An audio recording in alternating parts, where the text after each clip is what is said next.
देश में dedicated freight corridor पर कानपुर इलाहाबाद को सीधा सीधा गुजरात के बंदरगाहों से जोड़ने का काम तेजी से चल रहा है। यहाँ पर जो पुल आप देख रहे हैं वह पुल ईस्टर्न डेडिकेटेड फ्रेट कॉरिडोर को वेस्टर्न डेडिकेटेड फ्रेट कॉरिडोर से जोड़ने के लिए बनाया जा रहा है। ईस्टर्न डेडिकेटेड फ्रेट कॉरिडोर पर खुर्जा से कानपुर के पास भाऊपुर स्टेशन के लिए ट्रैक तैयार है और इसी महीने इस पर मालगाड़ियों की आवाजाही कमर्शियल तरीके से शुरू हो जाएगी। यह हिस्सा 353 किलोमीटर लंबा है। खुर्जा से दादरी के बीच में जबरदस्त तरीके से काम चल रहा है। दादरी से फरीदाबाद होते हुए रेवाड़ी के लिए डेडिकेटेड फ्रेट कॉरिडोर की कनेक्टिंग लाइन पर यहां पर तेजी से काम किया जा रहा है।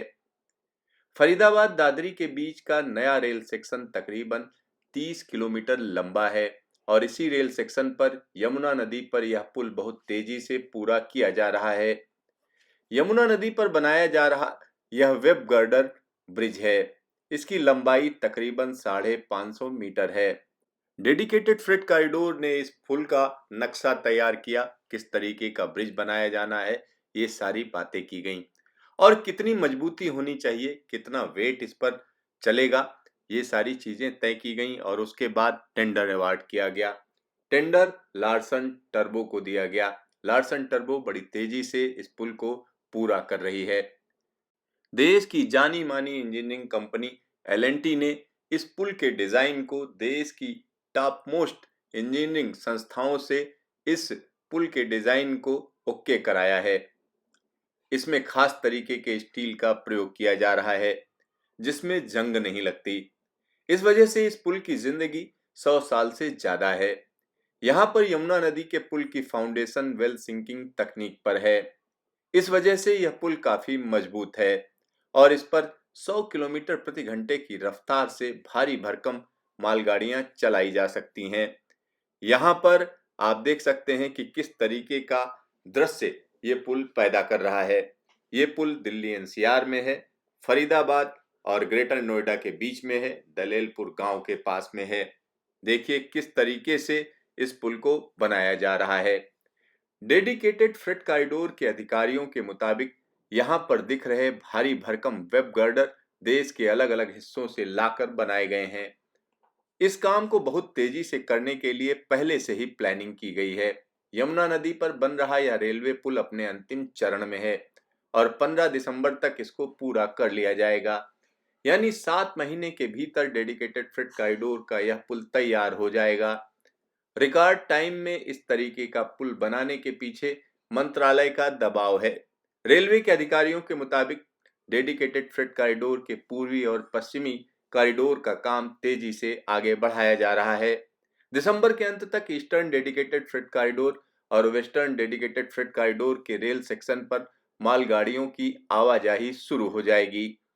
इनमें पूर्वी डीएफसी का खुर्जा से भाऊपुर का 353 किलोमीटर लंबा रेलवे ट्रैक है, तो वहीं वेस्टर्न डेडिकेटेड फ्रेट कॉरिडोर पर रेवाड़ी से मदार के बीच में 306 किलोमीटर का रेल सेक्शन ओपन कर दिया जाएगा। इन सब के बीच अगले साल के अंत तक ईस्टर्न डेडिकेटेड फ्रेट कॉरिडोर और वेस्टर्न डेडिकेटेड फ्रेट कॉरिडोर आपस में जोड़ दिए जाएंगे। इससे कानपुर से खुर्जा दादरी रेवाड़ी पालनपुर तक का काम पूरा हो जाएगा। डेडिकेटेड फ्रेट कॉरिडोर का यह हिस्सा कुल हिस्से का 45% है और इसी के साथ उत्तर प्रदेश का कानपुर शहर सीधे तौर पर गुजरात के 3 बंदरगाहों कांडला, पिपावाव और मुंद्रा से जुड़ जाएगा।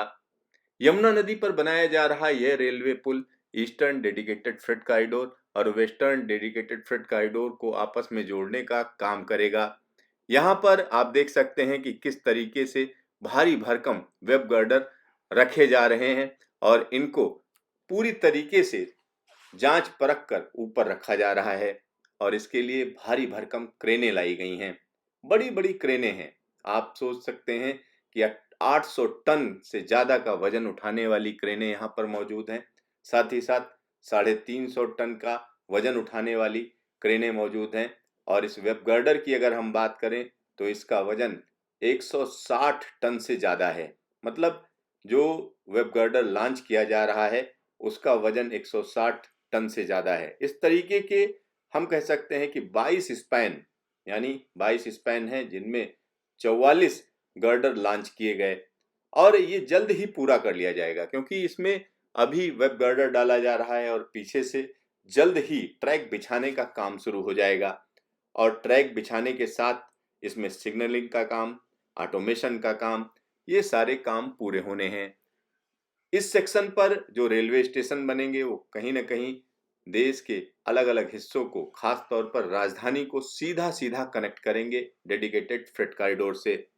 इससे फायदा ये होगा कि बंदरगाहों पर माल उतरेगा, वो सीधा-सीधा उत्तर भारत तक आएगा, या उत्तर भारत की जो फैक्ट्रियां सामान प्रोड्यूस करेंगी उसको एक्सपोर्ट के लिए बंदरगाहों तक सीधा-सीधा पहुंचाया जा सकेगा।